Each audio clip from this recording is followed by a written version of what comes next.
ലോകത്തെ പല രാജ്യങ്ങളിലേക്കും ഇൻ്റർനെറ്റ് ട്രാൻസ്ഫർ ചെയ്തുകൊണ്ടിരിക്കുന്നത് കടലിനടിയിലൂടെയുള്ള കേബിളുകളിലൂടെയാണ് അത്രേ.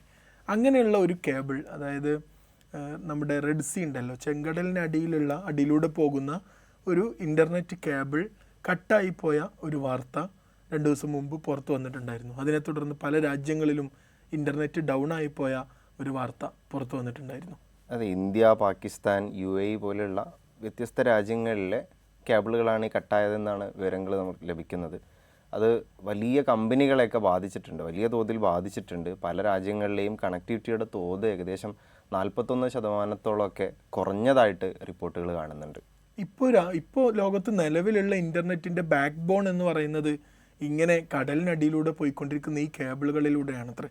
അതായത് ലോകത്ത് മുഴുവൻ എടുത്തു നോക്കുകയാണെങ്കിൽ ഓൾമോസ്റ്റ് 1.7 മില്യൺ കിലോമീറ്റർ നീളത്തിൽ ഇങ്ങനെ കടലിനടിയിലൂടെ കേബിളുകൾ, ഫൈബർ ഒപ്റ്റിക് കേബിളുകൾ പോകുന്നുണ്ട് അത്രേ. അതിലൂടെയാണ് അത്രേ 99% ഡാറ്റ ട്രാഫിക്കും ക്യാരിയർ ചെയ്തുകൊണ്ടിരിക്കുന്നത്.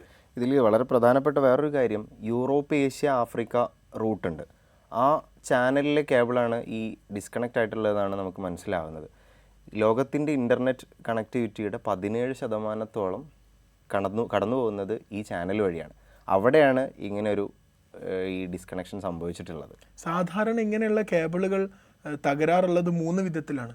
ഒന്നുകിൽ ഇത് യാദൃശ്ചികമായിട്ട് എന്തെങ്കിലും ഷിപ്പ് ആങ്കർ ചെയ്യുന്ന സമയത്തോ അതല്ലെങ്കിൽ ഫിഷിംഗ് നടത്തുന്ന സമയത്ത് എന്തെങ്കിലുമൊക്കെ എക്യുപ്മെൻറ്റുകൾ തട്ടിയിട്ട് അങ്ങനെയൊക്കെ ഈ കേബിൾ തകരാറുണ്ട്. അതല്ലെങ്കിൽ പ്രകൃതി എന്തെങ്കിലും ഭൂകമ്പം സംഭവിക്കുക കടലിനടിയിൽ, അങ്ങനെയുള്ള പ്രകൃതി ദുരന്തങ്ങൾ കാരണമായിട്ടൊക്കെ തകരാറുണ്ട്. മൂന്നാമത്തെ ഒരു കാരണം ഇത് ഡെലിബറേറ്റ്ലി ആരെങ്കിലും കട്ട് ചെയ്യുന്നതാണ്, അതായത് സാബോട്ടേജ്. ഇപ്പോൾ റെഡ് സീ ഇവിടെ ഈ കേബിൾ കട്ടായ സംഭവം എന്ന് പറയുന്നത് ഈ ഒരു സാധ്യതയിലേക്ക് സംശയം ഉണ്ട്. കാരണം റെഡ് സീ എന്ന് പറയുന്നത് യമനിലെ ഹൂത്തികളുടെ അധീനതയിലുള്ള ഒരു പ്രദേശമായതുകൊണ്ട് തന്നെ ഇത് സംഭവിച്ചത് ഹൂത്തികൾ മനഃപൂർവ്വം ചെയ്തതാണോ എന്ന രൂപത്തിലുള്ള ചില ആരോപണങ്ങളൊക്കെ പത്രമാധ്യമങ്ങളിൽ കാണാൻ കഴിയുന്നുണ്ട്. പ്രാഥമികമായിട്ട് പുറത്തു വന്ന പ്രകാരം നോർമൽ ഈ പറഞ്ഞതുപോലെ സാധാരണഗതിയിൽ കട്ടായതാണെന്നാണ്. പക്ഷേ ഇങ്ങനെ ഒരു സംശയം കൂടെ അതിൻ്റെ പുറകിൽ നിലനിൽക്കുന്നുണ്ട്.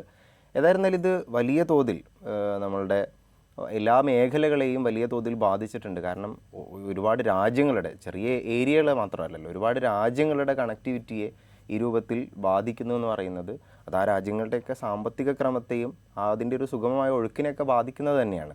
നിലവിലിപ്പോൾ ഈ ട്രാഫിക്കൊക്കെ റീറൂട്ട് ചെയ്ത് പ്രശ്നം പരിഹരിച്ചിട്ടുണ്ട്. പക്ഷേ എന്നാലും പല രാജ്യങ്ങളിലും ഇതോടനുബന്ധിച്ച് ഇൻ്റർനെറ്റ് സ്ലോ ഡൗൺ പോലുള്ള പ്രശ്നങ്ങളൊക്കെ അനുഭവിച്ചുകൊണ്ടിരിക്കുന്നുണ്ട്.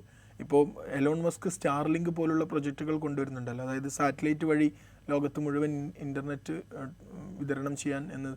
ഇതൊക്കെ ഇത്രയും വലിയ ഈ കടലിനടിയിലൂടെയുള്ള ഈ കേബിളുകളുടെ ഈ ശൃംഖലക്ക് ഒരു ആൾട്ടർനേറ്റീവ് ആവുന്നു എന്നുള്ളത് കൊണ്ട് തന്നെയാണ് എലോൺ മസ്ക് കൊണ്ടുവരുന്നത് വലിയ ഒരു വിപ്ലവമാണ് എന്ന് പറയാനുള്ളൊരു കാരണം.